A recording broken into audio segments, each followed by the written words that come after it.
También es verdad. Buenos días, buenas tardes, buenas noches. Aquí estamos hablando Álvaro Díaz del Real y yo de nuestros peinados, que yo hoy vengo con 2 pedazos de cornamentas que no me pertenecen, pero como Álvaro Díaz del Real es el cantante del Bisonte Blanco, pues bueno, yo lo estoy parando aquí con las manos el bisonte porque viene él que lo Viene va a dar fuerte, ¿eh? todo en esta entrevista, ¿eh, Álvaro? Viene fuerte, viene fuerte. Es decir que los cuernos te quedan mejor que haber peinado. Nada, yo ya peinarme. Mira, hoy me he pasado yo la máquina por el flequillo. Eso te iba a Pues decir, ¿qué nada, haces? ¿Te tienes tú con la cuchilla tú solo o qué? claro, yo me paso esto y después la cuchilla. Pero bueno, Decidí hacer una harta de tiempo ya que me pelaba, pero para no peinarme. vamos al lío, Álvaro, Venga, porque Álvaro Díaz del Real López nació en sí, Sevilla en 1983 y creció en la cornisa del Aljarafe. Es la segunda vez que viene por aquí, ya su pedazo de medalla de plata.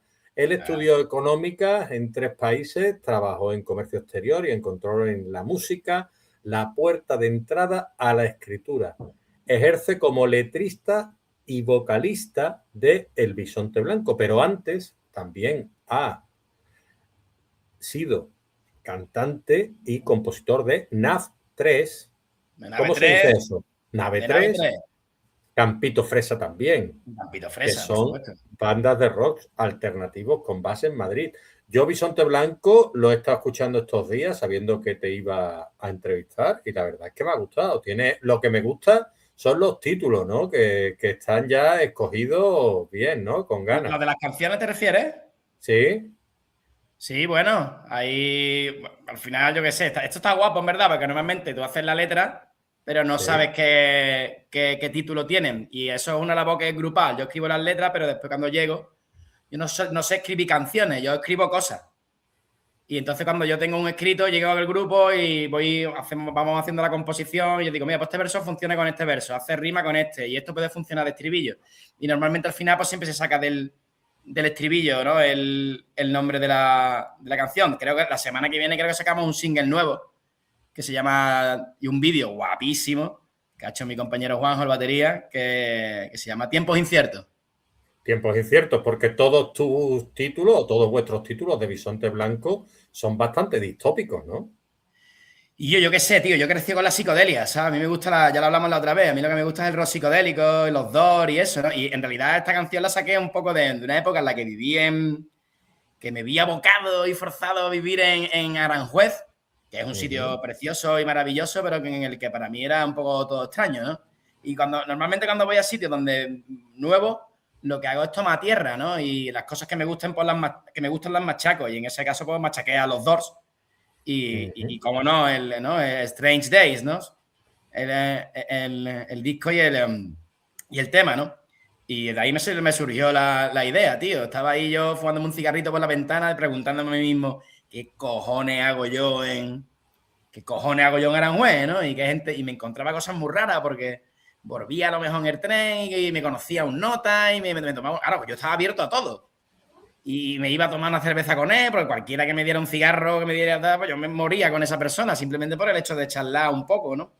Y así acabé conociendo, bueno, en vericuetos complejos, extraños y conociendo personas muy interesantes, pero muy bizarras, ¿no?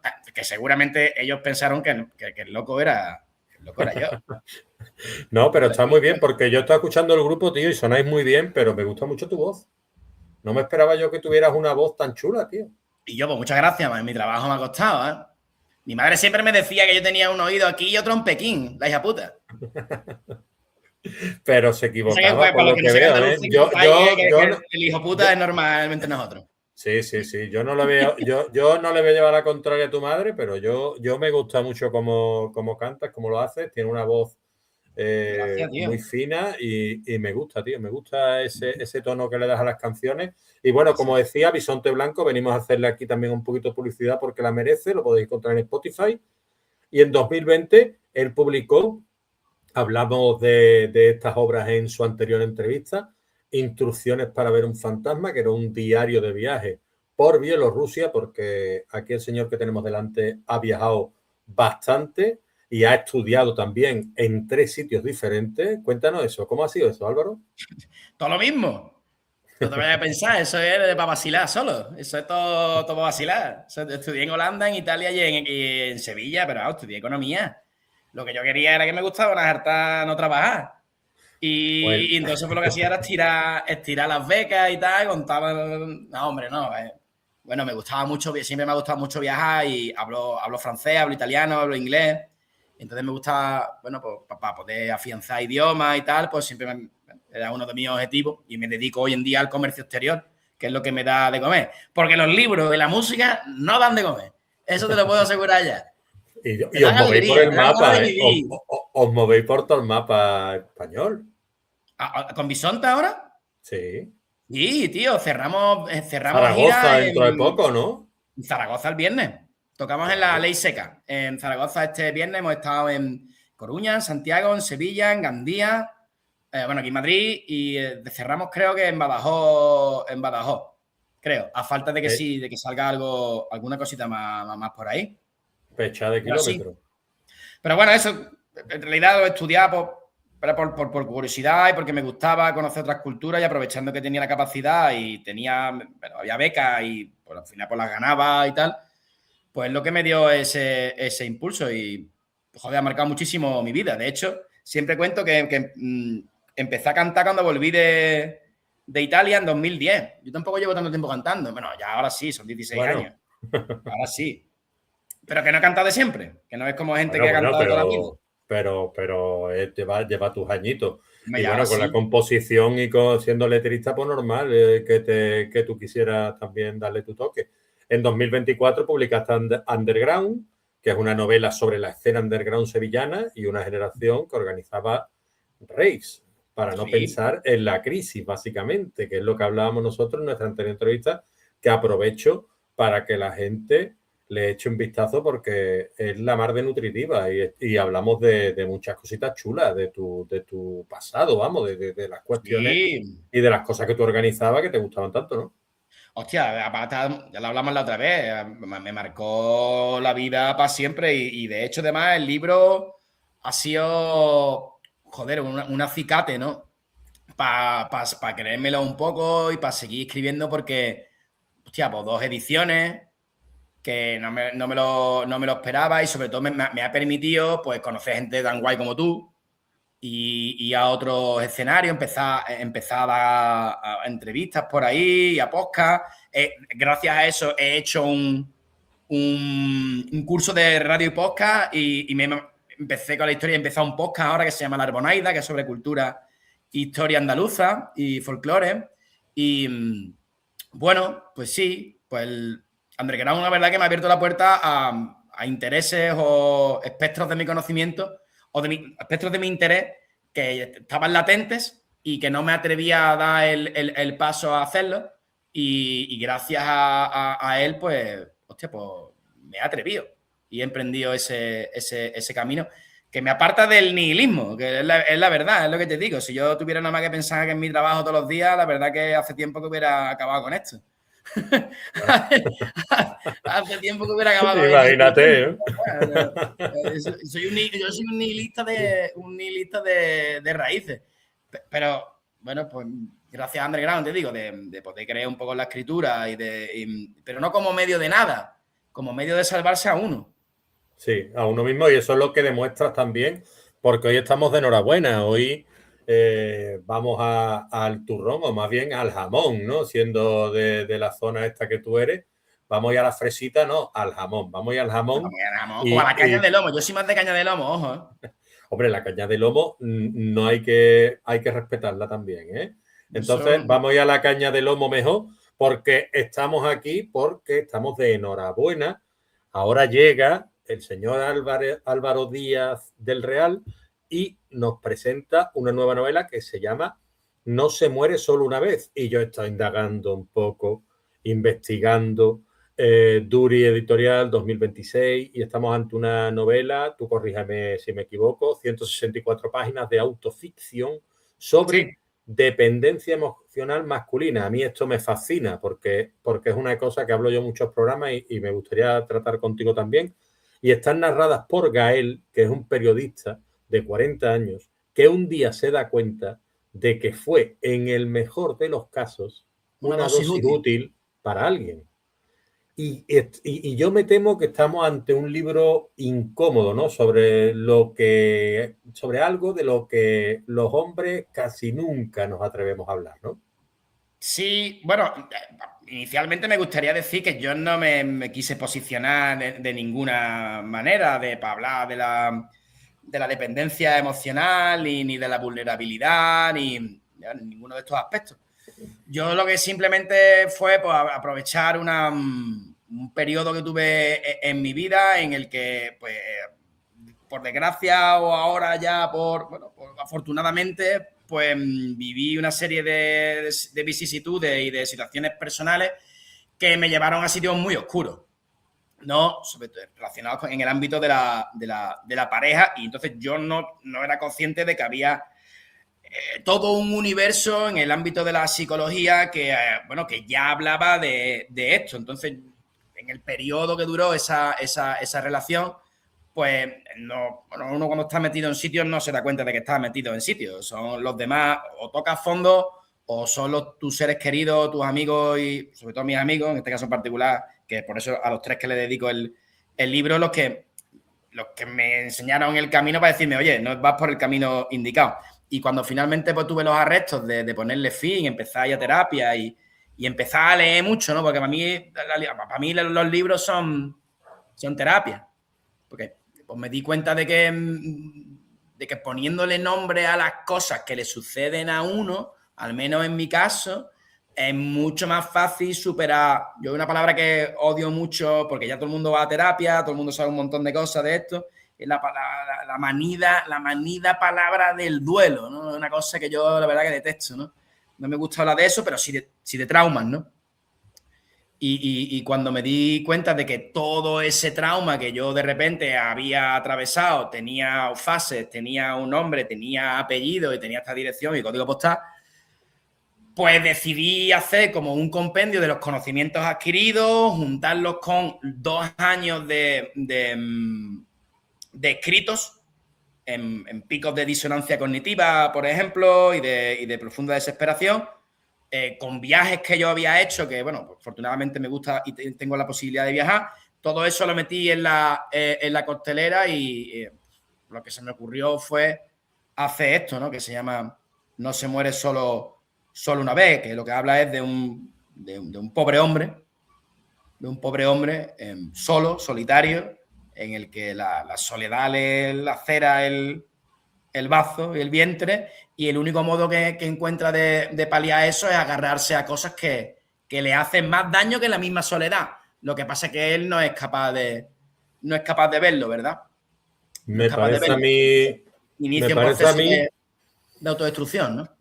que vamos a hablar sin que me ciña las preguntas que tenía preparadas, porque a ti te han nutrido mucho esos libros que tú dices, todos esos estudios que has hecho en tu juventud, todos los viajes que has realizado, el hecho de ser letrista, el hecho de ser vocalista, el hecho de conocer a tantísima gente, que yo creo que es una base importantísima, y no tener, ¿cómo te diría?, condicionantes, ¿no?, sobre tratar a las personas, ¿no?, porque tú hablas de tú a tú con cualquiera que te encuentras por la calle y no tienes ningún problema, porque lo acabas de decir, lo decíamos en la anterior entrevista, y yo creo que eso es un filón en la vida, ¿no, Álvaro? Hostia, tío, yo qué sé, es que a mí, yo creo que hubo un evento que yo soy una persona extremadamente sociable y desde que me vine a Madrid la soledad redunda mucho en mi vida. Y quizás por eso acabé en sitios donde no me llamaban, ¿no? O donde permanecí más tiempo de la cuenta, ¿no? Y creo que fue un evento que fue que mi padre me llevó con 12 años a jugar fútbol, porque yo, ya lo sabes, lo comenté la otra vez, yo vengo de una familia no acaudalada, pero sí solvente. Yo no he tenido problemas nunca de dinero en mi casa, ni ha faltado la comida, ni ha faltado unas vacaciones. Y me llevó a jugar a fútbol al equipo del pueblo, del barrio de Lepanto, que es un sitio muy obrero y humilde del municipio de San Juan de Alnafarache, en Sevilla, que tiene como característica principal que es el pueblo con mayor tasa de inmigración de toda la provincia de Sevilla. Entonces nos podemos imaginar un poco las características sociodemográficas del mismo, ¿no? Y eso me permitió a mí, pues, entablar relación con personas que no estaban en mi colegio, que no estaban en mi ámbito, ni en mi esfera socioeconómica. Y me dio de bruces con la realidad, ¿no? Y me enseñó a tratar a todo el mundo, porque cuando tú eres compañero y tú tienes que competir, ahí rema todo el mundo para el mismo lado, ¿no? Y bueno, unido a que siempre me ha gustado hablar mucho hablar y relacionarme con la gente y después hacerlo en diferentes, bueno, con gente muy diferente a mí para aprender, pues yo creo que eso ha conformado mucho mi carácter, ¿no? Y también eso se traslada a la hora en mi forma de escritura, ¿no? Porque en el libro una de las características principales es que está dividido en tres secciones, ¿no? Uno es la historia principal de este hombre Gael con Anaís, que es esta persona de la que se enamora, ¿no? Por otro lado está una serie de reflexiones que él va haciendo en un cuaderno, porque él se dedica a viajar por el mundo haciendo reportajes de viajes para una revista. Entonces tienes por un lado su cuaderno propio donde él va anotando todas las cosas que le vienen a la cabeza, la correspondencia que tiene con su editora, que lo que hace es marcarte las coordenadas temporales y geográficas de donde se encuentra en cada momento, y después los documentos adjuntos que él envía a su editora para que pasen por el tamiz de la redacción y que le vayan dando forma para posteriormente ser publicados, ¿no? Y eso son como las tres partes del libro, ¿no? Y bueno, eso es lo que muchas veces se hace muy, lo que estábamos comentando antes de cómo me relaciono yo con la gente, se hace muy patente porque yo viajaba por ahí y yo hacía entrevistas, ¿sabes? Pero eran entrevistas un poco de soslayo, no es que yo hiciera una entrevista pero yo hablo y todas esos encuentros que yo tengo los voy anotando y me quedo muy bien con los detalles físicos o la forma de hablar y eso lo he metido en el libro posteriormente y creo que lo que hace es que le da un grado de realidad muy profundo a los escritos, ¿no? Porque evidentemente yo después los ficciono un poco para que tengan un poquito de más intensidad o que sean un poco más picantes, ¿no? Y que tengan, que sean más interesantes. Pero el fondo está ahí y es verdad que a lo largo del libro el personaje se va encontrando con una serie de personajes que son de lo más curioso, ¿no? Y de lo más nutritivo. Sí, porque, claro, lo que tú dices, ¿no? Deja pozo, que es siempre lo que interesa, ¿no? Deja esos nutrientes, ¿no? Para que la gente sepa saborear el final de lo que tú estás contando y saque su propia conclusión, que es lo importante de cualquier libro. Claro. La reflexión final. Y claro, tú en Underground nace de las raves que tú vas organizando y demás. No se muere solo una vez, nace de una ruptura emocional. Sí. Y claro, viendo esto, yo me pregunto, ¿tus libros son siempre quizá el residuo de algo que te ha pasado en la verdad, en la realidad que tú has vivido? Claro, absolutamente. Yo no escribo fantasía ni ciencia ficción. Yo escribo de las cosas que a mí me pasan. Es verdad que es una cosa que se ríen mucho la gente que me conoce y mi editor, Javier, el primero, que dice, ¿cómo no vas a escribir estas cosas si es que te metes en unos jaleos tremendos siempre? Es verdad que yo me meto en jaleos. Yo me meto en camisas de 11 varas porque es mi manera de vivir. Me parece que es la manera que viví de manera intensa.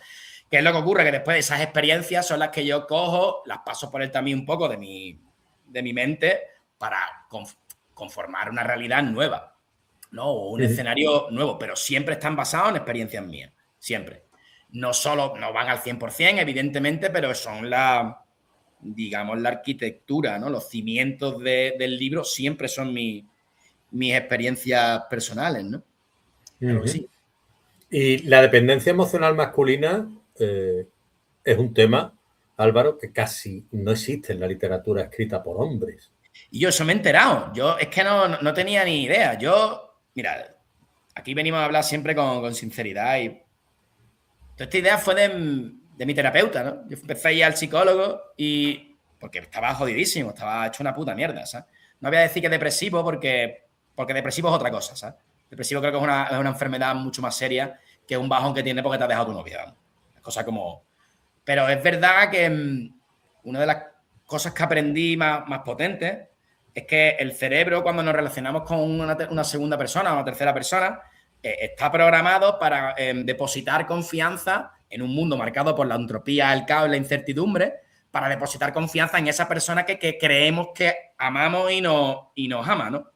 Cuando alguien utiliza ese regalo o esa prebenda que nosotros le estamos dando o que recibimos para moldearlo a su propia conveniencia, lo que viene siendo luz de gas o manipulación, y te rompen a ti, no te rompen simplemente el corazón, lo que te están rompiendo es tu estructura de valores y creencias. Porque tú ya hay algo que se ha roto dentro de ti y no sabes qué es lo que es. Es que no sabes qué es lo que es, pero algo se ha roto. Y es eso, es que tú estás acostumbrado porque tus padres, tus amigos, tus compañeros de trabajo, todo el mundo, tú estás acostumbrado a una relación de quid pro quo. Te doy, me das, confío, yo confío. Estamos basados en eso, ¿no? De hecho, es lo que se basa en la sociedad. Y cuando alguien en el que tú depositas tu amor y tu confianza te rompe, se rompe algo más que el amor. Te rompes tú entero. Y la reconstrucción esa es la que yo narro. Bueno, yo narro la autodestrucción. La recomposición es lo que yo emprendí luego de esto. Y fue en terapia cuando me di cuenta que expresando estas cosas, me dijo mi terapeuta, y yo, pues, en realidad, yo creo que tú no estás escribiendo para pasar tu duelo, que no quiero decir duelo, tu trauma o tu dolor o atravesar tu dolor. Tú me la estás escribiendo esto para ayudar a gente. Para que alguien lo lea y que al leerlo se dé cuenta, uno, alguien que lo haya pasado y esté pasándolo mal, al igual que yo leía libros que me sentaban bien sobre psicología, ¿no? Y que alguien que esté ahí, pues no cometa los mismos pecados que yo cometí. Lo de la dependencia emocional, pues no, de verdad que no me quiero posicionar ahí. Yo no lo escribí con esa intención. Yo lo que quería era compartir mi experiencia. Y a raíz de ahí, si puedo ayudar a alguien, de nuevo, a no cometer los mismos errores que yo cometí, o a apoyar, más bien acompañarlo, ¿no? Acompañarlo en ese proceso, porque las cosas no pasan nunca. El libro empieza con esto, ¿no? La gente piensa que caer en el hoyo, en una profunda desesperación, sucede así, de repente. ¡Pum! ¡Zasca! No, sucede fotograma a fotograma, sin darte ni puñetera cuenta. Entonces, pues, acompañar un poco en ese proceso el ahínco. Y lo de la dependencia, pues yo no sé si se habla o no se habla. No tengo... Sí, no, a ver, dependencia emocional, a lo que me refiero también es una especie de esa, no es debilidad, fragilidad, vulnerabilidad. Vulnerabilidad, que es en una sociedad heteropatriarcal y machista, ¿no? Es de homosexuales, ¿no? Claro, es que nos han... bien, sabemos toda la palabra que quiero decir. Sí, ¿no? Claro, hombre, obviamente. Claro. Y es la que hemos vivido, ¿no? Es decir, ¿Lloras? Los chicos no lloran, ¿no? Tienen que pelear. No expresan emociones. Claro. A eso te refieres, ¿verdad? Sí, me refiero a eso. Los chicos no pueden decir que una mujer le ha manipulado y le ha roto por dentro y le ha roto la vida. Porque yo utilizo la expresión castración, ¿no? Es decir, a nosotros nos han castrado, ¿no? De pequeño, en una educación, ¿no? Claro, en una educación emocionalmente totalmente tendenciosa a que el hombre tiene que jugar. Y claro, ahora estamos en una sociedad cambiante en la cual a mí lo que me choca es eso, ¿no? Es decir, el Leonardo machote, ¿no? Que tenía que defender a su hermana, a su hermano, a los pequeños, a los otros, a tal y cual, y que no podía llorar y demás, ahora de pronto tiene que ser vulnerable, comprensivo, etcétera, que me parece muy bien, ¿no? Es decir, que yo ya lo soy e intento serlo, pero es que ha sido un cambio totalmente radical en la misma generación. En la misma generación, y te crea tal confusión que quizás necesites terapia para poder arreglarlo de alguna manera, ¿no? Hostia, pues la verdad que tal como lo has planteado me parece muy, muy certero. Vamos a terapia porque, hemos llegado a un punto de desarrollo del bienestar en las sociedades occidentales en las que podemos dedicarnos más tiempo a pensar en ese tipo de cosas que en comer o en buscar dinero. Es así. Y como no tenemos unos problemas, nos buscamos los otros. El hombre está creado así. Y es verdad que, bueno, la dualidad esa que tú planteas, gente que en la que tú y yo hemos crecido, y espero que muchos chicos de hoy en día pues no tengan que crecer en eso, en la que, bueno, pues tienes que ser como el hombre de la casa, el que provea, ¿no? Qué cosa más antigua, ¿no? Pero el que provea, tal y Sí, hombre, a cual. ver, es que tú y yo no lo sé, pero es que nosotros hemos jugado a los convoys, vamos, yo he jugado a los convoys, a los indios, Claro. a las pistolitas, a V, te daban una pistolita, lo otro, no sé qué, o sea, es decir, entonces, claro, a juegos de guerra, para que nos entendamos, ¿vale? Y hemos Claro. visto películas con muchísima testosterona y en los años 50-60 ni te cuento el machismo que existía, ¿no? En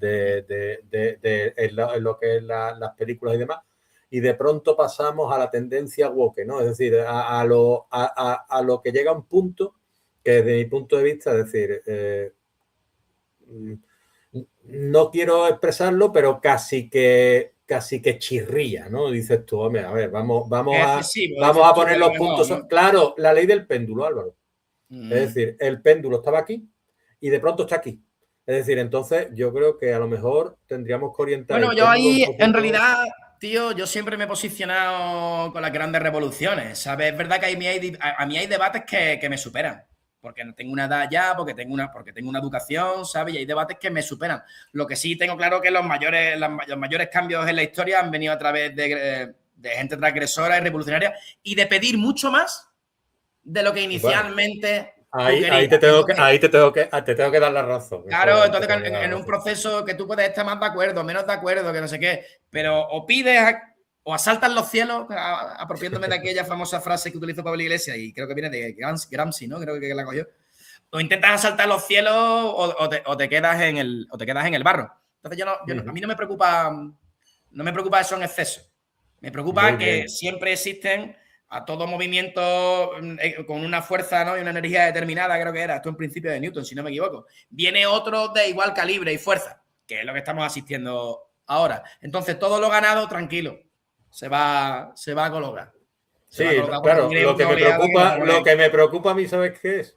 Que volvamos otra vez al otro sitio, ¿sabes? O sea, eso es lo que Bueno, me preocupa a yo la mí. verdad que soy bastante positivo con eso. Yo no creo que vaya a ocurrir eso. Pero bueno, volviendo al libro, la verdad Sí. que sí me parece que sin yo pretender nada, y además lo veo, porque es una cosa muy curiosa. Lleva un mes nada más fuera. Pero es que el 90% de la gente que me han comprado, ¿tú qué crees que son?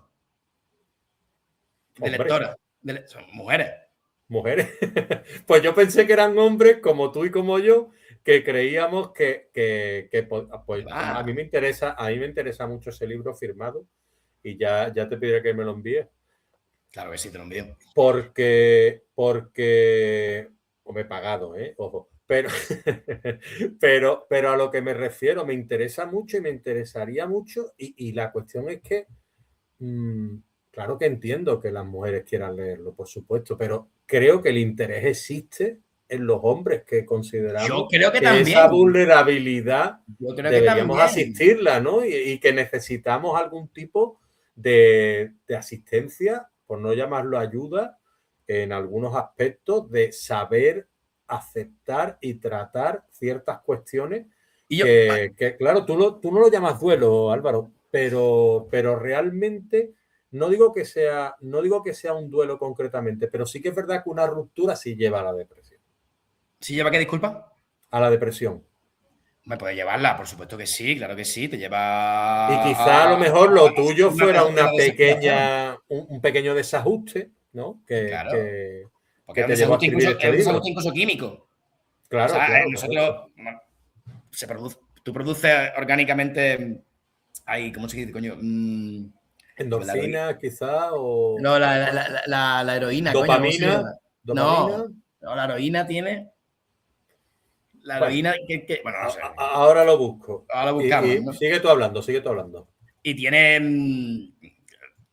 Tú produces normalmente esa serie de sustancias, ¿sabes? Y opiáceos, Ujú, coño. Opiáceos, la palabra que ujú. estaba buscando. Y tú produces opiáceos de manera Diacetilformina. natural. Y entonces, cuando te suceden estas situaciones, de repente, lo que tienes es un bajón de opiáceos. Es como un puto Ujú, mono. Y es ujú. normal que te encuentres en la mierda, es normal que te encuentres deprimido, que no tengas fuerza y que busques. Bueno, por eso muchas veces cuando estamos en esas situaciones, ¿cuáles son las acciones más recurrentes? Tirarte al alcohol, tirarte a las drogas, tirarte a fumar, tirarte a follarte todo lo que puedas para intentar suplir esas bajonas que has tenido de una serie de elementos que te venían garantizados, ¿no? Hombre, porque el sexo al final es un sustituto también, de alguna manera. Correcto, claro que sí. Claro que Te tiras a lo más profundamente humano, que es los placeres y lo más... Y el trabajo es otro, ¿no? El trabajo en verdad es... emocional. Es la abstinencia. Lo que yo aprendí y en terapia y libros y tal y cual, y pues, es la abstinencia, ¿no? ¿Te ha servido más la soledad a la hora de recuperarte o te ha servido más la soledad, digo, pensada, buscada, de tú poder ordenar tus pensamientos o te ha servido más el hecho de comunicarte con los demás? Las dos cosas. Yo, como siempre, sin mis amigos que me echen un capote y hablar con ellos, sería muy complicado. Lo que pasa es que es verdad que por circunstancias mías, que yo vivo aquí en Madrid y no tengo mi red social que tengo en Sevilla, pues pasé mucho tiempo solo. Tiempo que ocupé dándole forma al libro.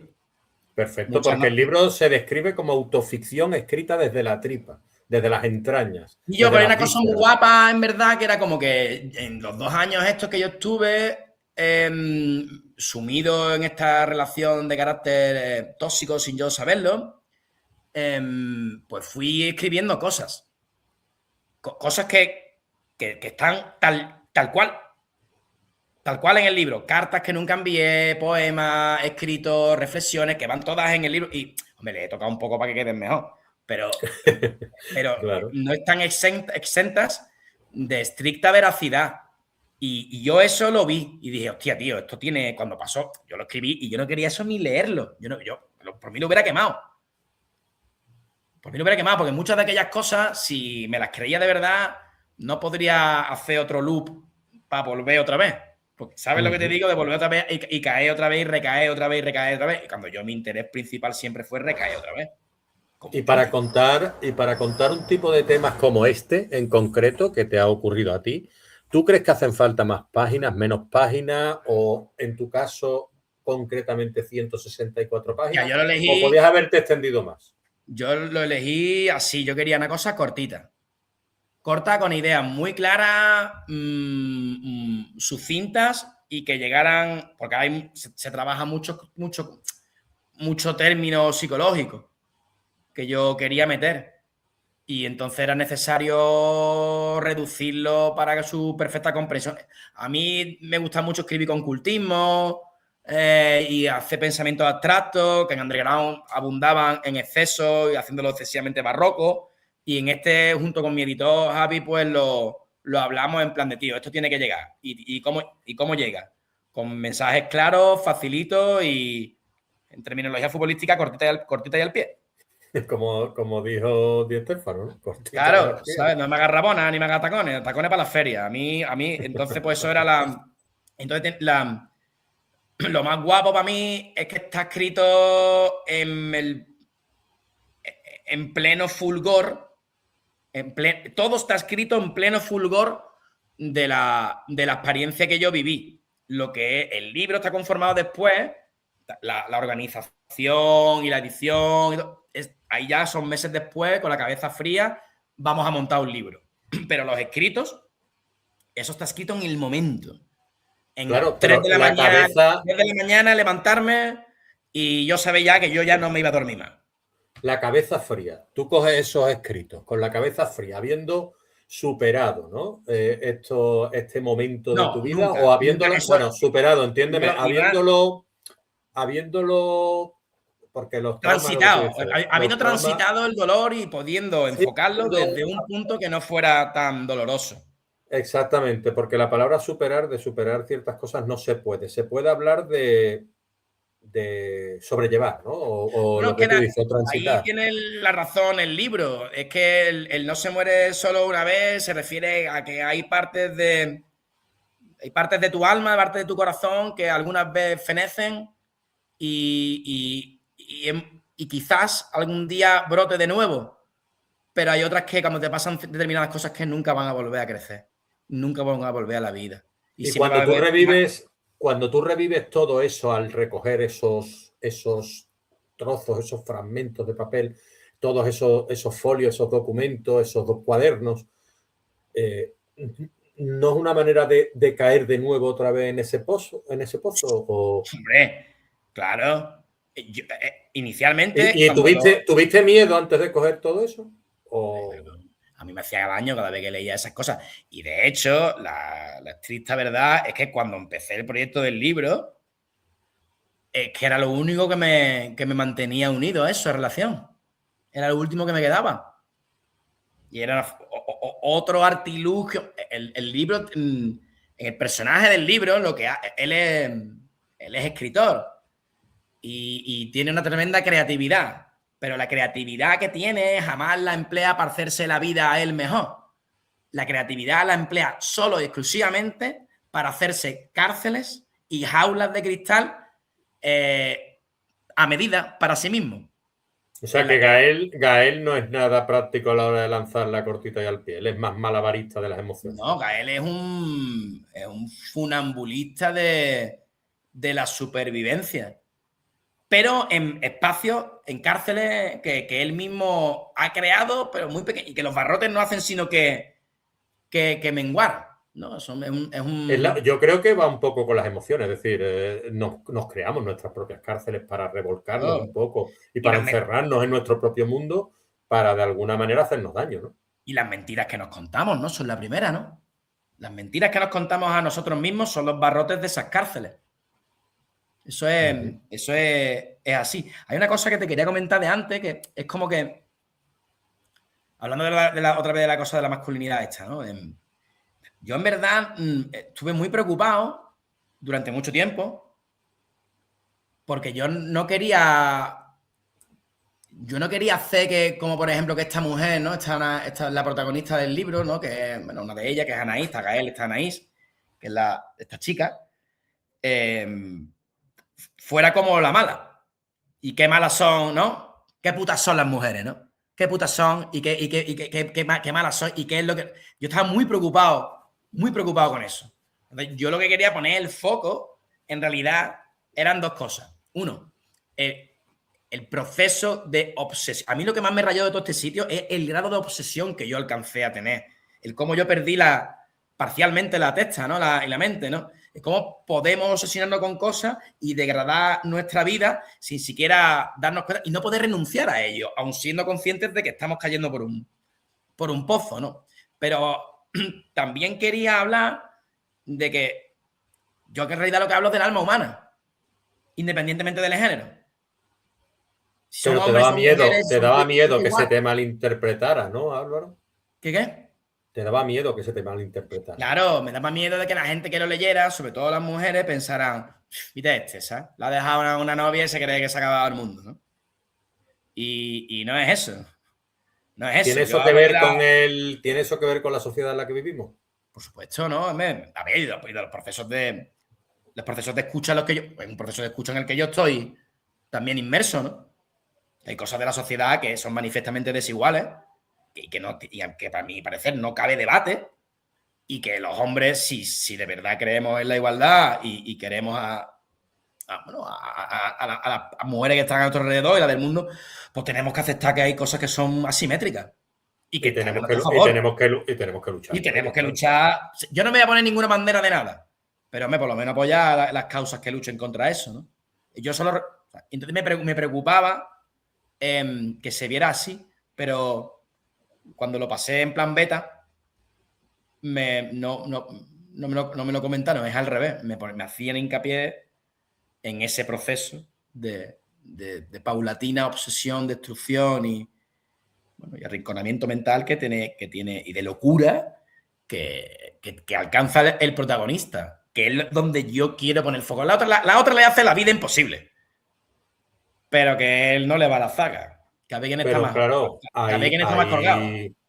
Claro, es que es la cuestión, es decir, tampoco hay que caer en la vulgaridad de pensar que como es una mujer o un hombre tiene que ser malo o tiene que ser mala, es decir, es una cuestión de personas, no de géneros. Yo lo elegí porque yo no me atrevo a ponerme en el pie de escribir de una mujer. Yo puedo hacer un personaje periférico, digamos, que sea una mujer, Pero yo no me atrevo a hacer que en Underground sí hay personajes principales de las mujeres, pero que no se adentran en el pozo del alma. ¿Te coartaste en algún momento a la hora de escribir o no? ¿El qué? Disculpa. ¿Te sentiste coartado? ¿Te coartaste por esto del miedo a ser juzgado, quizás, o no? Sí. Sí. Nos pasa a los escritores habitualmente. Sí, pero me lo quité. Me lo quité. Perfecto, es lo mejor que hiciste, porque si no habrías perdido la visceralidad y la naturalidad, ¿no? Claro, yo qué sé, hay expresiones duras. Hay expresiones muy duras. Y hay expresiones machistas, claro. Pero no quiere decir que yo piense así. Como las del día a día, claro. O los personajes pueden ser así, o que en realidad no. En realidad el personaje de Gael está en un proceso de revisión continua y de construcción, ¿no? Porque él se da cuenta de esa realidad también. Y cae, ¿no? Pues caen las mismas incoherencias, las mismas contradicciones y las mismas que caemos las personas que pensamos que hay un cambio que tiene que suceder. Yo es que creo que de alguna manera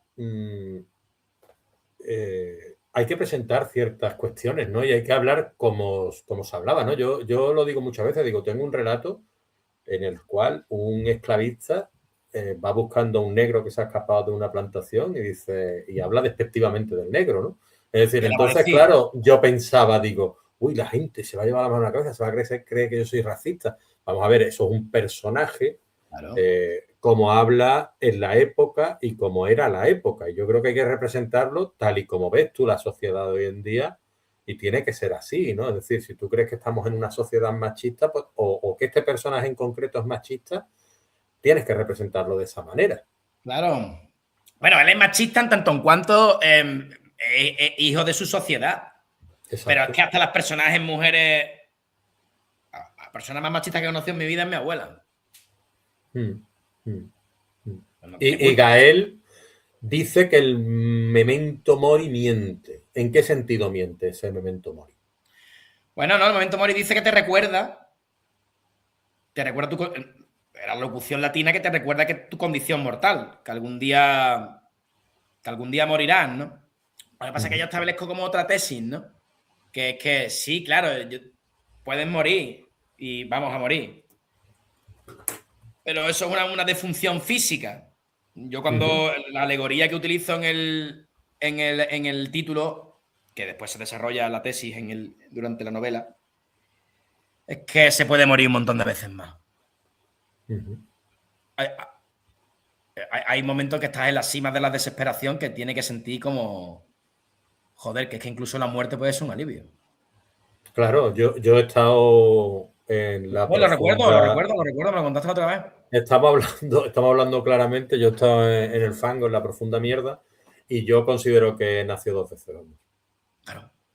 ¿Sabes? Lo tengo clarísimo, ¿no? Porque es ese punto de no queremos decir superación, pero ese punto de sobrepasarte a ti mismo, ¿no? De como vencerte a tu otro yo, a tu simbionte, ¿no? A ese que tú no quieres, a ese que te quiere destruir. Y de alguna manera eso es un alivio también, ¿no? Poder decir que vives una nueva vida gracias a haberte conocido de otra manera, ¿no? Yo recuerdo... O haberte reconocido, ¿no? Recuerdo una vez que... Vamos, yo creo que es la vez más chunga que está en mi vida, vamos, salvando a lo mejor la muerte de algún familiar así cercano y tal, pero vamos...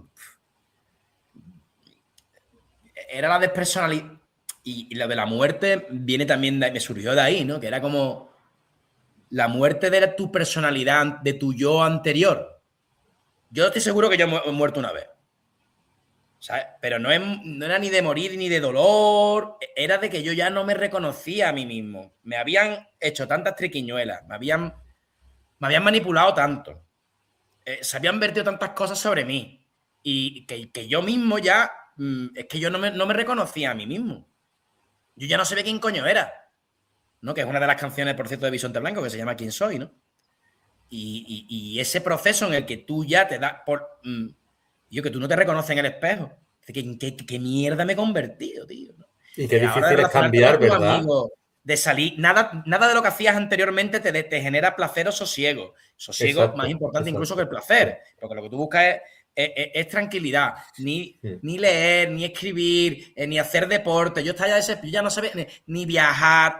No, de hecho, una parte del libro son mis memorias de viaje por 2 países, ¿no? Que después le cambié el nombre a las ciudades, a los países, a las capitales, a las monedas, incluso a las drogas que se consumen allí, porque no quería quitar el foco de la narración, ¿no? Para que la gente se centrara, que eso no era importante. Es importante lo que cuenta el tío sobre dónde está y cómo está atravesado siempre por el dolor, pero no los sitios en sí, ¿no? Que dijera la gente, mira, esto está en Algeria, o yo qué sé, o está en Praga. No, eso no es. Entonces, nada de lo que yo hacía que normalmente me otorgaba, que me daba sentido a mi vida. Cantar, escribir, viajar, estar con mis amigos, estar con mi familia, un chiringuito en los Caños de Meca, que es la cosa que más me gusta del mundo entero. Nada de eso, remotamente, me acercaba a la paz, al placer. Algo parecido, y es que no de felicidad, no, es algo a la normalidad. Y claro, entonces que me había deconstruido, pero no me había deconstruido queriendo, es que estaba a pedazos. A pedazos. Me siento identificado con lo que estás contando porque me pasó algo muy parecido y fue por lo que fui a terapia, justamente porque no entendía cómo había podido dejar de disfrutar de todo lo que me gustaba. Yo, para hacer un símil así fácil y futbolístico y demás, marcaban un gol mi equipo y yo lo celebraba, pero no lo celebraba con la euforia de años atrás ni con... me alegraba, pero no... como aquel que ni siente ni padece, ¿no? Es decir, que dice, bueno, bien o mal, te daban una buena noticia y te daban una mala y te hundías, ¿no? Pero las buenas como que no tenían el mismo peso. Tío, a mí toda esta historia, digamos que el tramo final de toda esta película que cuento en No se muere solo una vez, me ocurre con Underground recién publicado. O sea, las mejores cosas que me han pasado en el ámbito del arte, ¿no? Que ha sido Underground, porque me ha catapultado a sitios que, como he comentado antes, que yo no sabía ni que podía llegar, ni a públicos que yo podía llegar, ni nada.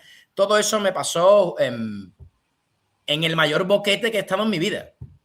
Y yo iba, no sé, a la cadena SER, o iba a una entrevista al Diario de Sevilla, o al mundo, al público, o no sé qué. Y yo hacía un papelón y la gente me decía que bien se te ve, que guapo, que no sé qué. Y yo había perdido 10 kilos. Yo estaba hecho un muñeco.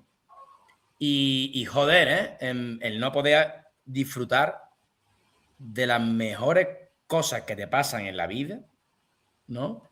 Porque estás sumido en otro proceso, que es el de reencontrarte, el de identificarte y reencontrarte, y de poner las piezas untite, vámonos que nos vamos para arriba. Y yo ahí te juro que está, que yo tenía la cabeza, el ojo por un lado, el cerebro, parte del cerebro por otro, mi brazo en otro lado, la pierna, es que yo no era yo. Es que no era yo. Pero nace Underground y nace esta segunda obra, y Bisonte Blanco, que hablábamos ahora, suena a Devendra Banhart o suena también a The Doors.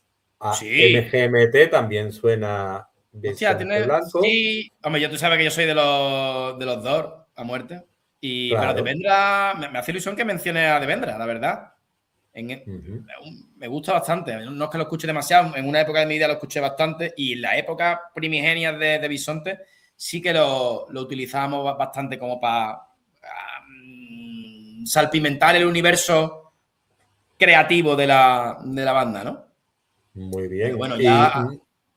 Pero si tú le pusieras una banda sonora, una canción, que esto quizás lo hablamos la última vez, pero a Underground no, ahora a No solo se muere una vez, ¿tú qué canción buenísimo le pondrías? Hay una canción que le tengo mucho cariño, que durante mucho tiempo me dolía cantarla, pero que significa un montón de cosas, porque es que es una radiografía perfecta es que es la banda sonora del... Hay 3 canciones, en verdad, en del disco, bueno, de Bisonte, que representan todo este periodo de No se muere solo una vez, ¿no? Que es Quién soy, que ya la he mencionado. Después está Fuera de control, que son, hablan de los procesos en los que tal, ¿no? Y sobre todo a mí me parece la más bonita y que refleja mejor ese trauma, que se llama Algo que perdí. Algo que perdí. Y efectivamente habla de eso, ¿no? Lo entronca con la dependencia y con el apego. Y cómo no somos capaces, entonces le damos vuelta una y otra vez a algo que perdí y que hay que ver cómo lo perdí, de quién fue la culpa mía, qué hice mal yo, porque claro. La culpa, al final es la culpa. La culpa y el miedo. Y por qué, y qué tengo que hacer para salir de aquí, Y lo difícil que es reconstruirse, ¿eh? Porque y cómo los vuelvo días, a ti, y cómo el vuelvo tiempo, ahí, y cómo vuelvo. el tiempo es muy relativo. El tiempo es muy relativo. Los días se te hacen muy pesados para querer demostrar que has cambiado. Sí, tío. Y bueno, la gente que nos escuche, pues que nos vea, pues si quieren escuchar esas canciones, son a mí la que más si quieren leer, cuando se leen el libro, pues esas 3 canciones, la verdad que ejemplifican e ¿Tú ilustran bastante. eres capaz de cantarme alguna estrofa aquí? No, me da una vergüenza que te cagas eso. Me da una vergüenza que te cagas. Bueno, pero a ver, o sea, cántamela, me refiero, no digo que me la cantes así, pero recítamela. A ver, creo que es como así como. Para que sepamos un poco de lo que hablamos. Sí, esto era como en una playa de la República Dominicana, ¿no? Y era como yo viendo la playa allí, paradisiaca, ¿no? Y se me ocurrió como algo como. El placer ya se lejano en una playa sin nombre me recuerda algo que perdí. Eso es un verso. Pues mis aplausos, lo has hecho muy bien y además con mucho tono y a capela es complicado. Underground fue un homenaje a una generación, Álvaro. ¿Podría decirse que tu segunda obra fuera un homenaje a ti mismo?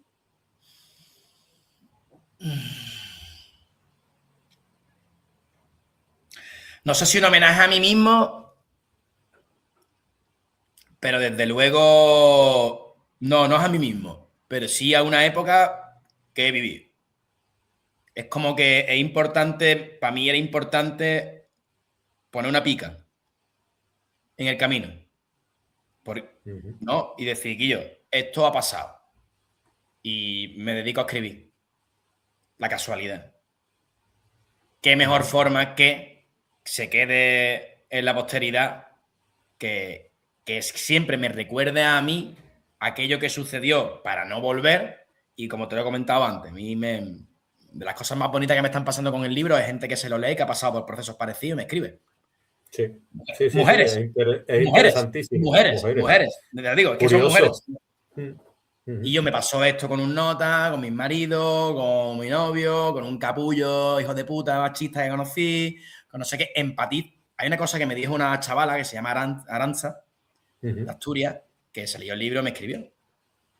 Y me dijo, y yo, he llorado por ti, pero he llorado por mí. Y esa frase me impactó mucho, me pareció preciosa, ¿no? O sea, que yo sé que le hablas de ti la historia, porque ya cuando eso ya tenía relación con ella, porque ya nos hablábamos y le estuve contando un poco de qué iba, tal, porque ya que la gente me escribe, pues tengo la diferencia. Y reconociendo la historia, he llorado por ti, pero es que me he visto en el espejo y también he llorado por mí. Por eso es verdad que, bueno, pues no sé si un homenaje a mí mismo, sino un homenaje quizá a toda esa gente. A ese nuevo Álvaro también. A esa gente que de algún modo han sido abusados en algún momento y manipulados. Claro, ¿seguro? y también a ese nuevo Álvaro, ¿no? Un poco, de alguna manera, ¿no? Es un homenaje a ese paso que tú has dado, ¿no? Hostia, tío, a tu metamorfosis, ¿no? Yo no sé si soy más. No sé si es nuevo o no. O sea, yo no sé si. Desde luego, todo este proceso me ha servido para tener más conocimiento.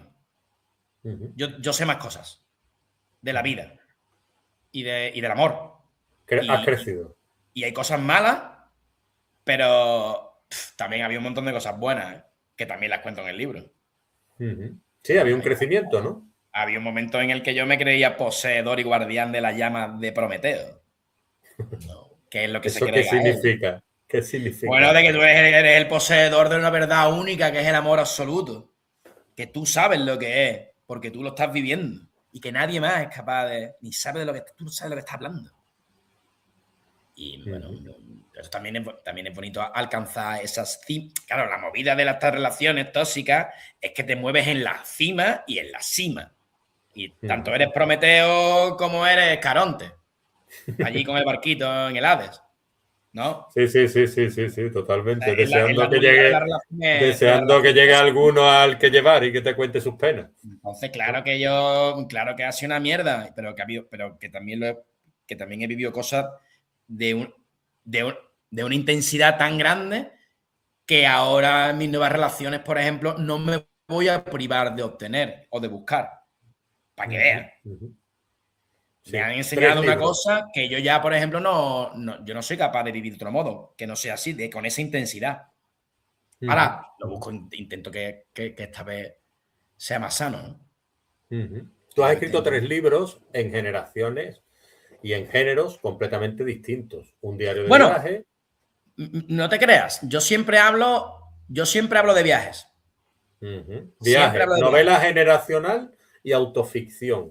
3 viajes diferentes, pero ¿hay algo que los una, como estás diciendo? Sí. ¿O hay un escritor diferente en cada una de esas etapas? Bueno, hay un escritor diferente en tanto en cuanto he mejorado muchísimo. Hay un salto de calidad entre el primero y el segundo, hay un salto de calidad enorme, pero es que entre Underground, el que haya leído Underground y se vaya a encontrar este libro va a decir, claro, es Álvaro escribiendo, escribe con la misma crudeza, es soez y culto a la vez, ¿no? Pero hay una línea que hilvana toda mi obra, digamos, ¿no? Mi corta obra, que es los viajes. El primero es un viaje geográfico por Bielorrusia y Rusia. El segundo es un viaje transicional desde la adolescencia hacia la edad adulta, aderezado con viajes psicodélicos, ¿no? Con experiencias psicodélicas. Y esto es un viaje a través del alma. Yo siempre escribo de viajes. Siempre escribo de viajes. Y encima, aparte, aquí también, como te he comentado, hay una parte que son los diarios de viajes de este hombre, pero fundamentalmente lo que es esto es un periplo por el alma de este ser llamado Gael, ¿no? Y para concluir, hay una cosita que me llama la atención, la Arbonaida, ¿no? ¿Qué tiene que ver esto, Arbonaida, con tu carrera literaria? Y el por qué quieres tú presentar la Arbonaida, que también recomiendo yo que te sigan tu podcast, porque a quienes tenemos podcast nos gusta que nos sigan, nos den me gusta, nos comenten, poder dar la retroalimentación que dice Álvaro. Y yo me pregunto, la Arbonaida, la cultura andaluza, ¿tú qué es lo que... ¿Por qué decides montar y crear este podcast? Bueno, lo primero de todo, decidí montar el podcast porque me aburro de solemnidad. Me aburro de solemnidad, acabo el libro y tengo montado también ya el disco con Bisonte, no tengo nada ni que escribir, ni que... nada.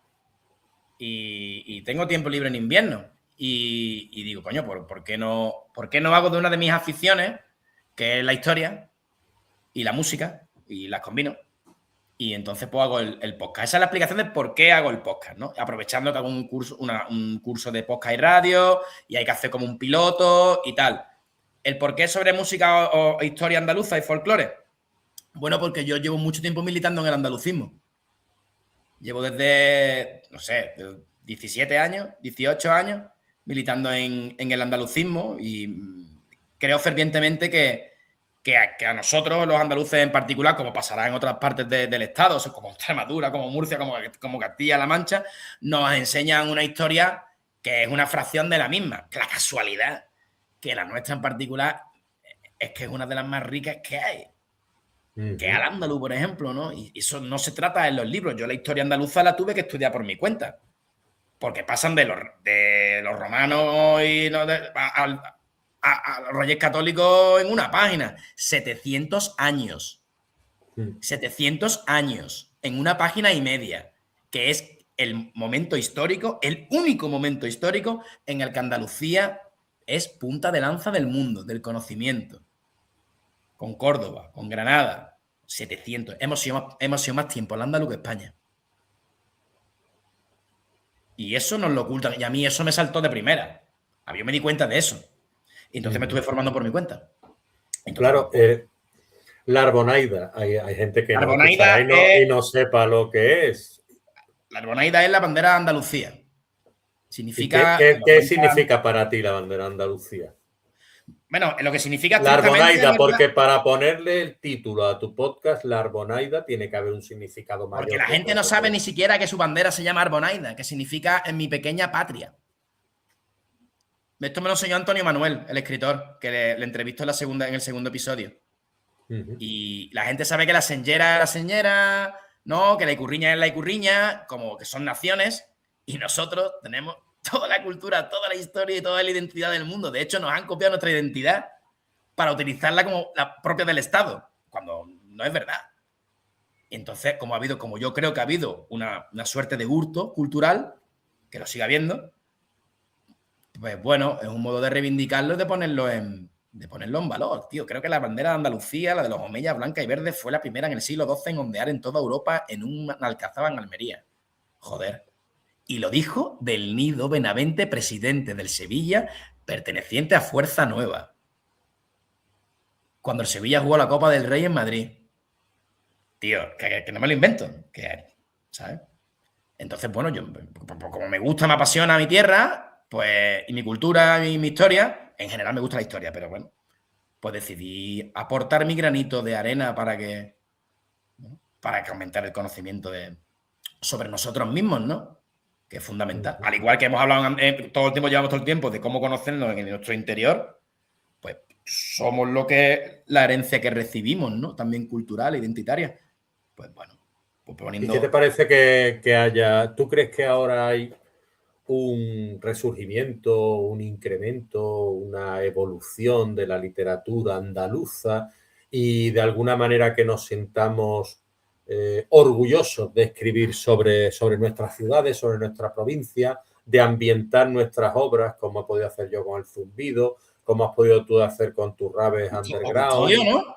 con Custodio también, Granada Oscura? Es decir, ¿creo que estamos ahí ante una reivindicación literaria o de Yo no creo patria que sea, chica? es que no es exclusivamente literaria. Este movimiento existe desde hace ya aproximadamente, yo calculo que 10 años. Hablamos la otra vez, tema de, por ejemplo, con el Califato, en un ámbito musical, Califato 3/4, 3x4.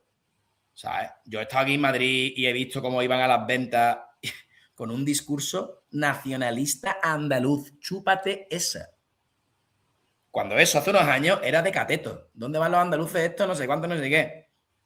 Después, bueno, pues el tema literario también, por supuesto, pero también en el ámbito, ¿no?, de la danza, de todo. Hay política, la sociedad misma, ¿no? Hay una corriente que se recoge esto de la generación del mollete y parecía que no iba a quedar en nada. Bueno, pues ahora de repente parece que vamos a recogerlo.